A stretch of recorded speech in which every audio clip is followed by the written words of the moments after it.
گزارش ہے کہ ہم حجاج کو مکہ مکرمہ مدینہ منورہ سے صرف 5 لیٹر زمزم میں پانی ملتا ہے، جس کو ہمارے ملک میں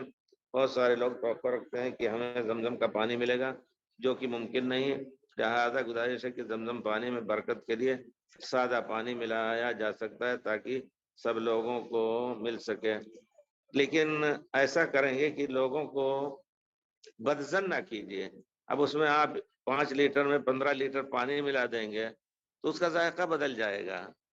تو اس طرح بتا دیں کہ بھائی اس میں 5 لیٹر اور ملا دیا ہے، لیکن 12، اور یہ بھی بتاتے ہیں لوگ، بتاتے ہیں کہ اگر آپ 2-4 دن اس کو اسی طرح بھر کے رکھ دیں گے پورا زمزم کا ذائقہ ہو جائے گا، لیکن پھر بھی بتا دیں کہ ہم نے اس میں پانی ملایا ہے۔ اللہ معاف کرے۔ بہرحال تو واضح ہے بات، کیونکہ دھوکے ظاہر بات ہے، لوگ سوچ سکتے بھائی ان کے یہاں زمزم پیا تھا تو کچھ اور ذائقہ تھا۔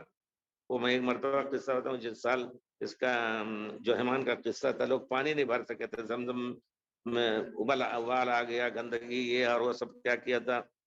تو بیچارے حاجیوں کا پانی کے جہاز سے تھا، نکل گئے وہ اسی طرح بغیر زمزم کے۔ تو ایک بڑھیا کے ذہن میں آیا بیچاری کے کہ وہ جرکن اپنے جو کیا اس کو کہتے ہیں گیلن لے کے گئی خالی پانی، سمندر کا پانی۔ ہم سمندر کا سفر کر چکے ہیں پہلے، ایک مرتبہ مدینہ منورہ سے جب پڑھ رہے تھے سن